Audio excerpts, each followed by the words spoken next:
Hi guys, my name's Schmiddy. I'm back with another Identity 5 YouTube video for you guys today. Today I'm bringing you guys a forward guide. I'm super excited about this guide. I've gotten so many requests to do this guide. And yeah, I'm super excited to do this for you guys. Obviously you guys saw I did stun Afu in Koa 4. Obviously it was a small stun, but any stun to me is an amazing accomplishment, especially since I used to be super bad. So this is just to show you guys that you can do anything. I used to be a very bad forward. Everyone used to call me a trash forward.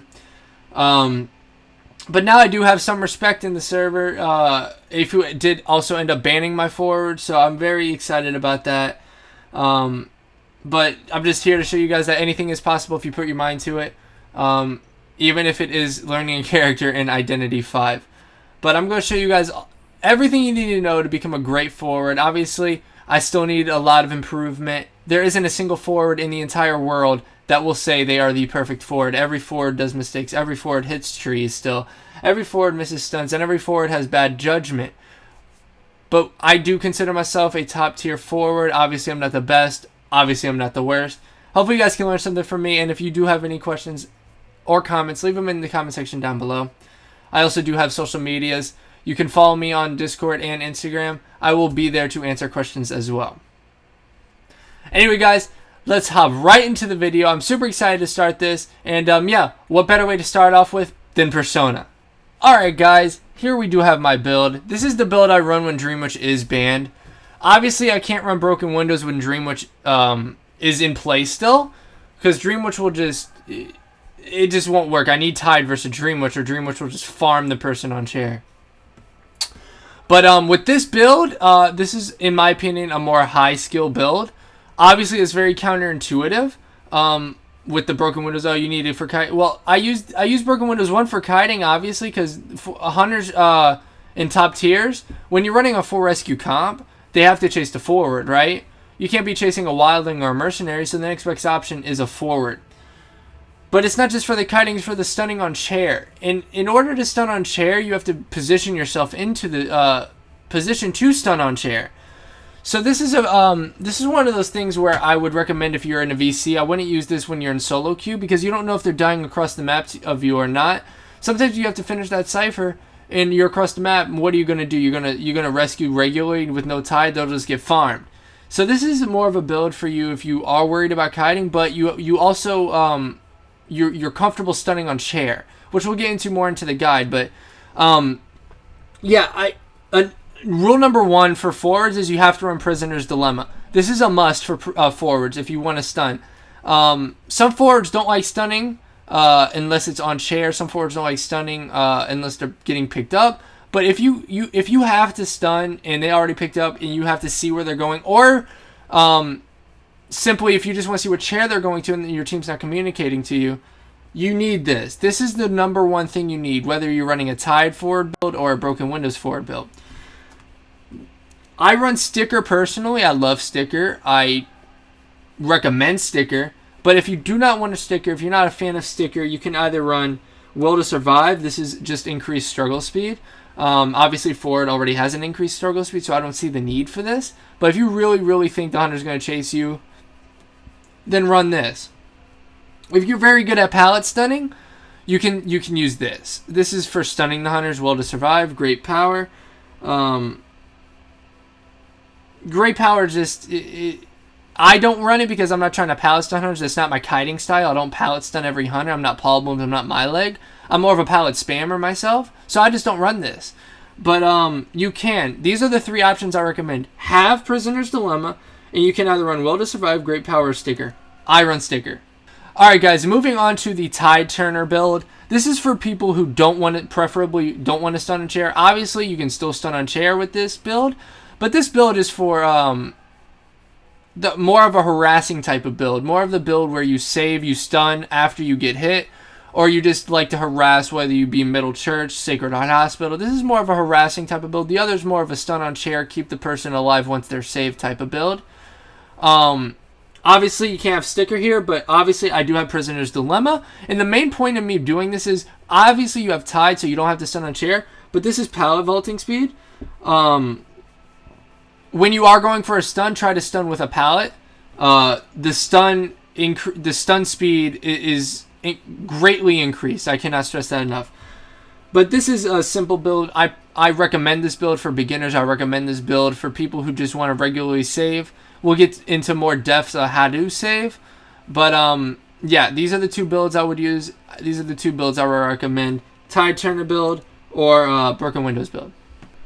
Alright guys, the first thing I want to give you, and this is a very important tip in my opinion, actually the most important tip, your sensitivity. So there's only one right answer, and it's 100.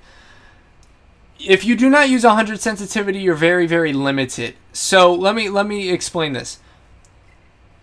Believe it or not, up until like 3 weeks before Koa, I'm not lying. 3 weeks before Koa, I found out my sensitivity was at 75. Now, this is 3 weeks before Koa 4, and I was like, guys, my sensitivity's at 75. They were like, why? I was like, I don't know why. I even remember the conversation I had with Sprinter about it. And when I moved it up to 100, it makes such a difference. 25 makes such a difference. I cannot stress enough. You should have 100. Cats 007 is a very, very, very, very detailed guide on the sensitivity. I'm not going to go into that depth. You can check out his video. He has a really good forward guide. He's a really good forward. But the sensitivity is just... I'm telling you guys, it's huge. So watch. This is 100. With 100, you can make all these... You can go fast, all these turns, right? But if your sensitivity is like, let's say 50. Actually, let me turn the I turned them off. Why is Cypher's pop? Like I can't do those. It's not as easy anymore. You can't do as many turns. Like going through these, it's possible, but it's harder. But whereas you have 100. Let's get rid of this football. You have 100. You can do stuff like just going around. I mean, it's just. I'm telling you guys, practice 100. If you practice 100, you can do all sorts of things. I used to be very, very bad at forward, and 100 just is night and day. I'm telling you. You can practice on other sensitivities if you feel more comfortable with it. But as a forward main, I'm telling you guys, 100 is the best sensitivity you guys can have. You can do all these turns, and when you're stunning on chair, for example, you're gonna have to do this, right? You stun him, you stun a hunter, pretend it's a hunter, and then you have to go back, right? Even if it's a quick turn, stun on chair, quick turn. You can't do that when you are 75, 50. Stun on chair, quick turn, quick turn, quick turn. Again, you can't do that when you're on 75. Switch it to 100. Alright guys, so the next thing we're going to talk about is the importance of using speed boosts. Obviously, you can't have a speed boost every time you go for a stun. But I'm just going to show you the significance in stunning with a speed boost. So first we're going to do without a speed boost. I'm going to start from right here where I'm going to stun to with the speed boost. So I'm going to go like this. Alright, that was about half. Now let's see how long it takes. Relatively... actually fairly good long stun. So now we're going to use the same example, same stun, but with a speed boost and see how much longer it is. And I'm telling you guys, it is significant. So get the speed boost. Now watch. You use less football. Look, I used way less football, not half. I used like maybe a quarter. And it's basically a little longer or the same, but I used way less football. Now apply that. If I use the same amount of football with the speed boost, that stun's just going to be incredibly long. A full football stun with the speed boost is like 2 footballs. I probably not that much, maybe like a football and a half. But all things considered, look, I have this much football.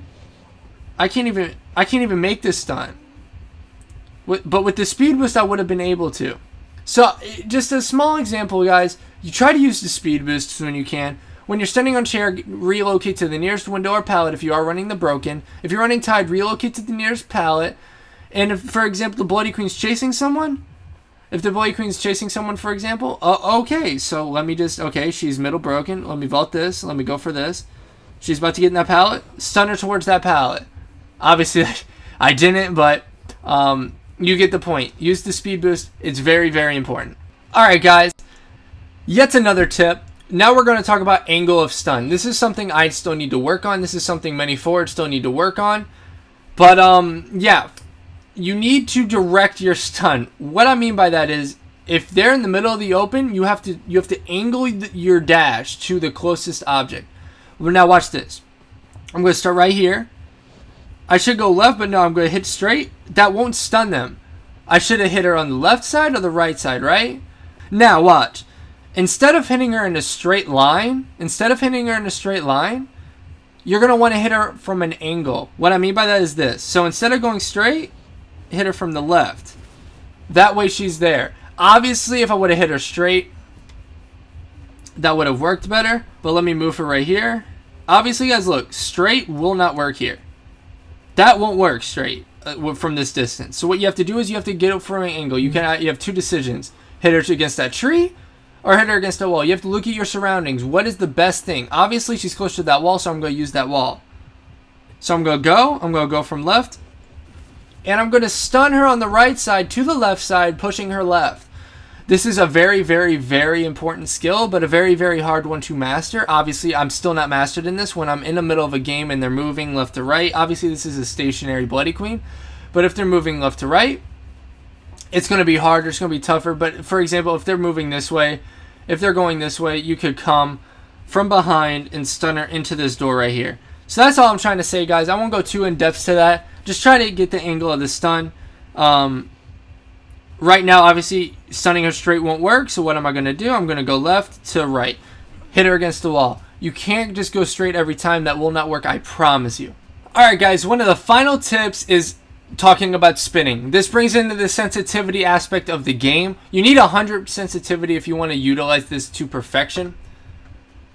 You can't always run in a straight line, or what I mean by that is just dash once. You have to spin sometimes. Why? Because if they pick up the survivor and they have them in the balloons, they can swing at you. If you get hit, you throw the entire match. You can't save, and you didn't stun, and you gave presents. You can't have that happen. So, obviously, if they're in the middle of the pickup animation, you can run in a straight line. But if they're not in the pickup animation, if they're moving with the balloons, or they're simply just walking, you might have to spin once or twice. So, for example, if I were just to do this, if I were just to do that, she could swing at me. Why? Because I'm predictable. Because I'm just going in a straight line. But if she's picking up someone or moving, I could go like this, bait the hit, and do that. You can do two turns, 3 turns. You have to get in the hunter's head. For example, some top tier hunters, I won't name them, but I know they swing when I dash. Some top tier hunters think I'm going to spin, so I go for the straight line. It's all about reading your hunter. Obviously, you can't do this in low tiers because you're not accustomed to the hunter. But if you're in higher tier and you know the hunter you're playing against, and you know that, oh, okay, they usually swing, then spin. If you know, oh, they usually don't swing, just go for it. All you have to do is just go for it. But the importance of this is spinning is a very, very, very, very big tool in your arsenal of forward, just because you have to be able to exploit the swing. Because they will swing, and hunters are very good at that, especially Sprinter. Alien's very good at it. These hunters will swing at you, and they're very good at reading forwards. So if you learn to spin, bait the hit. Oh, they're gonna hit. Okay, bait. Oh, what am I gonna do? If you can do that with good controls, with forward with ball management, make sure your ball doesn't go away.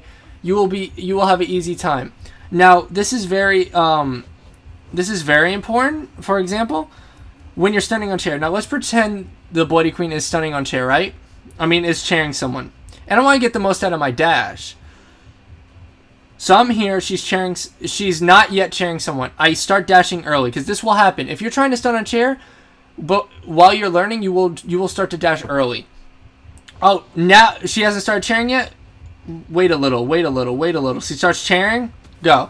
You have to get the spins down. If everything matters with these spins. Obviously, like I said, you can't spin 100% of the time. They won't work 100% of the time. Straight dashes are fine sometimes. But for example, you need to do this. It's simple. Just keep practicing that, but you need to know when to do that and when not to. You can go for a couple stuns, a couple spins. You can go for 3 spins, you go for 4 spins. I don't recommend 4 spins, but you can. And this is all you need to know when it comes to spinning. Katz does a very good job at explaining this too in his YouTube videos. But I hope this does help you guys in the spinning aspect of forward. Alright guys, so now let's talk about the most important thing about a forward. Sensitivity is important, but it's very easily learned. Spinning is very easily learned. All the tips I've given thus far, it's fairly easy to grasp and learn over time.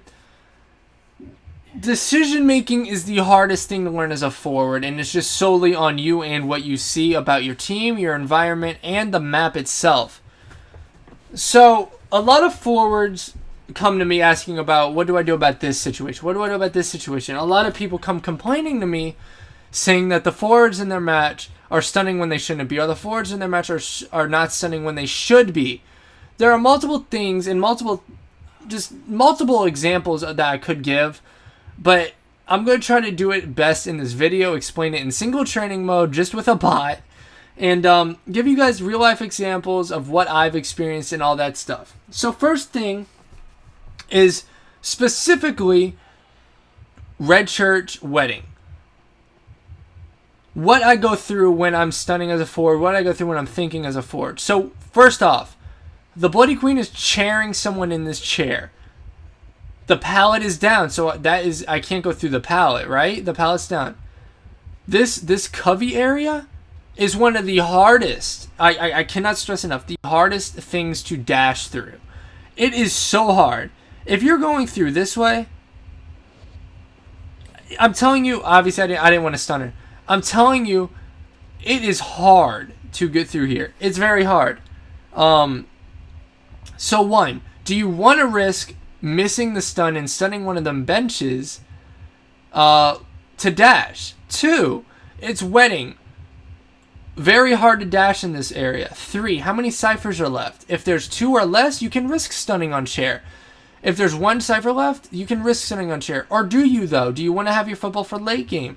All these things you have to keep in mind. How many people are injured? If you get injured, can someone else save?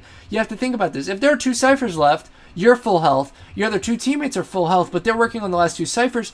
You don't want to try to stun on chair, because if you miss, let's say you miss, you get hit, now you can't save, right? Or you miss, you get hit, you save instantly, the ciphers won't be primed, and you used half your football to save, only to not even successfully stun on chair. Now you're half health with half football, and the ciphers aren't primed, they're about 30-40%. You have to think about all these things.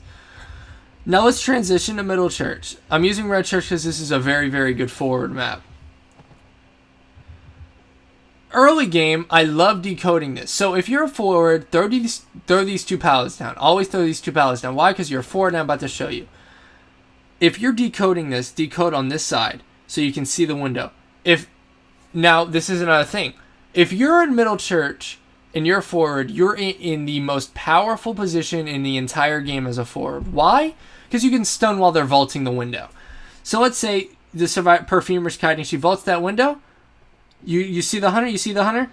Go for the stun, you hit it. Now just vault the window. There will be no window block if they do run window block if you hit the hunter while they're in the vaulting animation. So you dash the hunter, the perfumer usually at least has pallet boost. They vault this pallet, they get away. Same thing with over here. You're decoding right here. Or they come through this window. You're a forward. Dash that. It's a very simple stun. It's a very effective stun, and they have pallets thrown down for them. If you're in this situation, early game, mid game, or late game, you can help the survivor. You can help them so much. Alright guys, this is a perfect example. Ciphers are popped. Hunter probably has detention. You don't know if the hunter has detention or not, but you have to assume the hunter does. Do you go for a stun middle broken? The answer should be no. Obviously, this is common sense, but trust me, I have forwards that do this. Don't go for the stun. They have detention. If you miss the stun, you screw your entire team. Ciphers are primed. Someone's dead already. Do you want to stun? No. Another example of this would be, okay, ciphers are primed. Hunter has detention. The gate's 70%. The gate's 60%. You have full football or half football. Wait here. If there's a teleport, stun them. I do this a lot of times in my stream if you follow me on my stream. If you stun the hunter after they teleport, 1, they're stunned, they can't hit. 2, they waste teleport. 3, you can get out with your team. But only do this if the gate's at like 70%. Don't do this if the gate's not below above 70%. Or don't do this if you're not communicating with your team. Because if there's a teleport, they're going to start running away and you're dashing, you stun the hunter and the perfumer that was decoding the gates all the way over there. It's not worth it. So you have to think about these things. If the hunter's picking up someone, right? If the hunter's picking up someone, 5 ciphers left, you have to think to yourself, okay, what build am I running? Am I running the Broken Windows build or the Tide Turner build? If I'm running the Tide Turner build, I'm more of a harassing type of build. Not a stunner, I'm more of a harasser, right? I'm not going to stun and chair with this build because I have Tide Turner. You don't have to, at least. So what am I going to do? 5 ciphers left, really bad kite, I can stun. Broken Windows build? Okay, if Broken Windows build, I don't really want to harass. I want to wait till they're on chair. Half football stun with a speed boost, then half football again. They're gone. That's the best I can do. There's multiple decision-making things you can do. If you have any questions about that, leave them in the comment section down below. I did my best to explain it in single training mode. Obviously, you can come to my stream and watch me play Ford. That's all I play usually. And yeah, the decision-making will get easier with time. It is the very, very big thing. If your randoms trash talk you for not doing a good stun or any of that, ignore it. Forward is the hardest character to play in the entire game. Forward and Mechanic are the 2 hardest. And yeah, I hope I did explain this enough. Every time you go for a stun in the beginning, think to yourself, how many people are injured? Is it worth it? Can I take a hit? Can I take a hit and miss a stun? And can we still win or tie? How hard is it to stun in this environment? What map is it? Right? All these things. Is it my promo match? Do I want to play it safer or do I want to play it more risky? All these things, guys, they add up. And if most of those things is safe and it's easy, go for the stun. If it's a very hard environment, if you can't risk taking a hit, stun on chair or go for the stun or go for the save and then stun after hit. It's that simple, guys. I hope you guys do find this helpful. I tried to explain the best of my single training mode. Obviously, I wish I could get real life example for you guys, but just come to my stream and I'll ask and answer anything you guys have and you guys can see it for yourself. Alright guys, obviously this isn't single training mode. I did bring in B4U Sprinter, NAEU's Koa 4 Hunter, widely known as the best hunter in the entire game. Arguably number 1, everyone will have their opinions, but arguably number 1 in the entire server. I'm going to show you guys how to stun. My tip number 1 for this would be stay out of sight. Staying out of sight will make so that the hunter does not know specifically where you are. Of course, he'll have the ear in the corner, but he will not know where you are. If you stay out of sight, the Bloody Queen can't mirror. If you stay out of sight, Feaster can't tentacle. So if you're just running in the middle of the open like so, the hunter will obviously see where you're coming from. They'll chase after you. They'll do all these things. Tip number 2 would be don't look for the hunter pickup animation. I know this sounds weird, but don't look for the hunter pickup animation. Look for the balloon animation in the top right corner. When you see the survivor get ballooned, instantly go for the stun. Don't look for the hunter pickup. The balloons is much faster, I promise you. I promise you. Alright guys, let's see if I can stun. Remember, stay behind walls. Stay behind walls. Make sure you're out of sight and look for the balloon animation. Once you look for that balloon animation, you can do it. Balloon animation, go for it straight away. Look at that. Obviously, if you want to go for the stun earlier to try to get the no hit animation, it's fine. But just look for the balloons. If you want to try to predict when he's going to pick up, it's fine, but I don't recommend it. Balloons, stun. And at this point, I would not advise body. Okay. Now this is what happens when. Okay, you see what I did there? It was a little bit. I'll go more in depth to this, but if you stun before their pickup animation is fully complete, there is no hit recovery. I mean, no drop animation, right? There's no drop animation.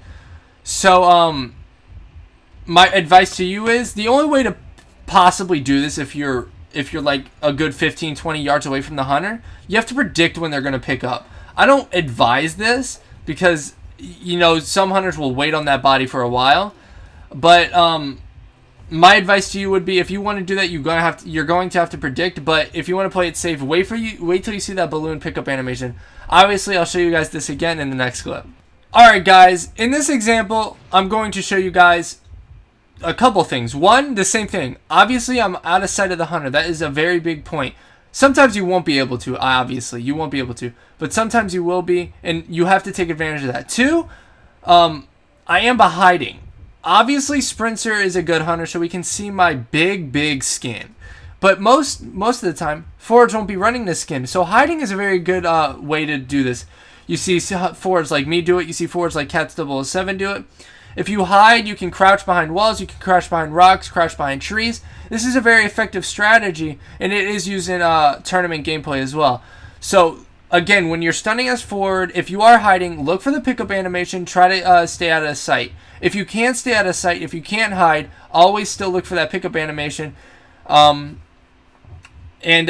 another tip, one more tip before I start and show you guys.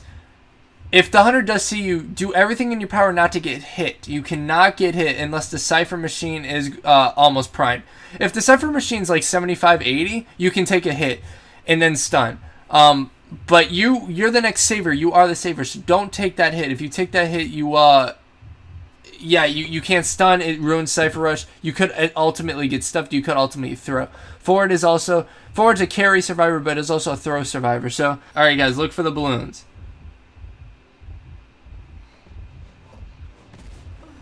And if you stun in the pallet, you can get the pallet stun. This will help, but usually that doesn't happen. But you guys are getting the gist. When you see the balloons, go for the stun, and try to hide if possible. Wow, he did not have once at order.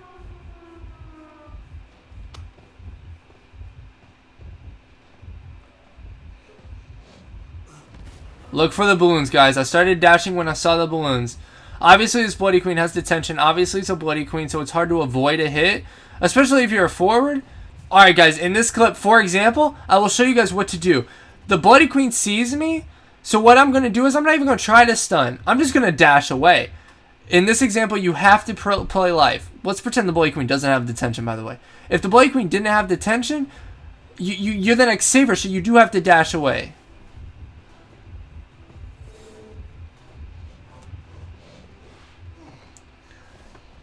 Even if you have to waste half a football. I know people make fun of me on the NAEU server. Even if you have to waste half a football, use that half a football, get away, don't get hit, because getting hit ruins the entire game for your team. Alright guys, in this scenario I'm going to show you guys how to stun on chair properly, what I think is the best way to stun on chair. First tip, you have to position yourself before they are actually chaired. Positioning yourself helps you a lot, because if they chair before you can stun on chair, then you're pretty much useless. Obviously you can save, but it's not the same effect. I'm running broken windows in this scenario because Dream Witch is banned, I'm assuming. So I am going to be running broken. And ideally you want to use a speed boost, but if there is nothing near you to get a speed boost, actually I'm going to... Oh, this pallet's gone. So there is no speed boost near me. So I'm just going to set up for a chair. So I'm going to stay near this rock. You don't want to go for it instantly. Wait for him. Wait till you see the chair animation, then go for it. Alright, see the chair animation? That gives you enough time. You can save. This is a very important part. You can now go for the stun again. You can go for the stun again. When you save while stunning, try to use half a football when you save, and then go for the stun again. So it's stun, stun. This works very well when you use a speed boost to stun on chair. But when stunning on a chair, ideally try to use half a football. If you use half a football, it'll give you enough time to stun again, I promise you. Me and Persuadable practiced this a lot. Half a football with speed boost stun gives you enough time to use another stun. But if you can't, still try to go for that second stun because you are full health. And if you take a hit, it still extends the kite. Alright guys, in this scenario, obviously you won't be hugging the Wu Chang, but I'm going to set up for a stun, get myself already in position. This time I'm going to use a speed boost, and I'll show you guys what that's like. So wait, you'll have time. Look for the chair animation. Vaulted a little bit early. Half a football if possible. That was a little less than half a football, but because it's a speed boost, I'll have time to go for another stun. Right? You go for another stun right after that. This is the most ideal. You don't take a hit. You get 2 stuns. It extends the Seer's Kite a little bit. And now I'm going to show you guys how to just stun. Remember, look for the balloons.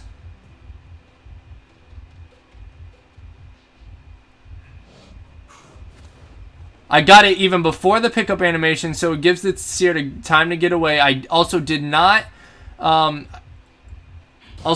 take a hit, so I'm still full health. I am still full health. In this situation, I'm going to pretend like Cypher's primed. So I'm going to try to take a hit. Nope. Cypher prime pop, but if I have to stun again, look for the balloons. He does have Bell now.